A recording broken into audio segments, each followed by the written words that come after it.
বাংলাদেশে যখন নৈরাজ্য চলছে তখন ভারতের উদ্বেগ বাড়াচ্ছে অনুপ্রবেশ। অবৈধভাবে সীমান্ত পেরোনোর ভিড়ে অনায়াসে মিশে যাচ্ছে জঙ্গিরাও। ক্যান্সারে নেই আর ভয়, NCRI হবে এর জয়। আপনাদের ভরসা নেতাজি সুভাষচন্দ্র বোস ক্যান্সার হসপিটাল, যা ভারতের পক্ষে অত্যন্ত বিপজ্জনক। এই পরিস্থিতিতেই মুর্শিদাবাদের জলঙ্গি থেকে 3 জন, উত্তর 24 পরগনার বাগদা থেকে 2 জন এবং পাশের রাজ্য ত্রিপুরায় পুলিশের জালে নতুন করে ধরা পড়ল সন্দেহভাজন 5 বাংলাদেশের নাগরিক। পশ্চিমবঙ্গের 2 জেলা থেকে যে 5 জনকে গ্রেফতার করা হয়েছে তারা ভারত থেকে ফিরে যাওয়ার সময় ধরা পড়েছেন। কয়েকদিন ধরে ধরপাকড় শুরুর পরই কলকাতা সহ বিভিন্ন জেলা থেকে গ্রেফতার হয়েছে সন্দেহভাজন বাংলাদেশিরা। সম্ভবত তা দেখেই জলঙ্গি ও বাগদা দিয়ে সীমান্ত পেরিয়ে বাংলাদেশে পালানোর চেষ্টা করছিল তারা, তখনই গ্রেফতার করা হয় তাদের। ভারত বাংলাদেশি সীমান্তবর্তী মুর্শিদাবাদের জলঙ্গিতে বৃহস্পতিবার রাতে অভিযান চালায় বিএসএফ। ধরা পড়েন কামাল হোসেন, শাহাদাত আলী ও হজরত আলী নামে 3 জন। তাদের প্রত্যেকের বাড়ি বাংলাদেশের রাজশাহীতে। প্রাথমিক তদন্তে পুলিশ জানতে পেরেছে এরা দক্ষিণ ভারতে পরিযায়ী শ্রমিকের কাজ করতেন। জলঙ্গি হয়ে তারা বাংলাদেশে যাচ্ছিলেন। অন্যদিকে উত্তর 24 পরগনার বাগদা থেকেও সীমান্ত পার হয়ে বাংলাদেশে যাওয়ার সময় দুলাল শেখ ও পারুল বেগম নামে 2 জনকে গ্রেফতার করে বাগদা থানার পুলিশ। ধৃতরা বাংলাদেশের বাগেরহাটের বাসিন্দা।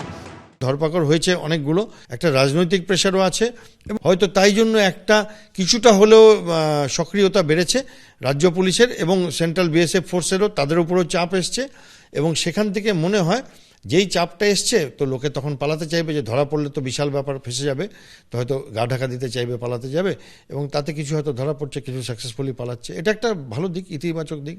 বিশেষজ্ঞদের মতে ভারত বাংলাদেশের মধ্যে এই অবৈধ যাতায়াতের অন্যতম কারণ কাঁটাতারহীন সীমান্ত। প্রশাসন সূত্রে খবর, মুর্শিদাবাদ জেলায় ভারত বাংলাদেশের প্রায় 96 কিলোমিটার আন্তর্জাতিক সীমান্ত রয়েছে, যার অনেক জায়গাতেই কোনো কাঁটাতারের বেড়া নেই।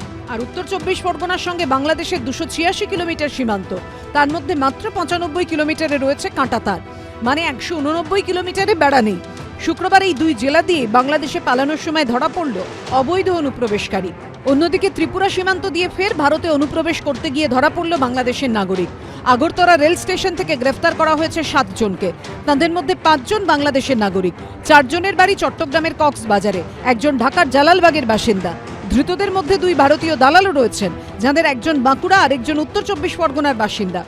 বাংলাদেশ থেকে কাগজপত্র ছাড়া ভারতবর্ষে ঢুকছে কি করে, সেটা বাংলায় ঢুকুক বা ত্রিপুরায় ঢুকুক বা আসামে ঢুকুক বা অন্য কোথাও ঢুকুক, সীমান্ত পাহারার দায়িত্বে কেন্দ্রীয় সরকার, সীমান্ত পাহারা দিচ্ছে BSF, Amit Shah, home ministry.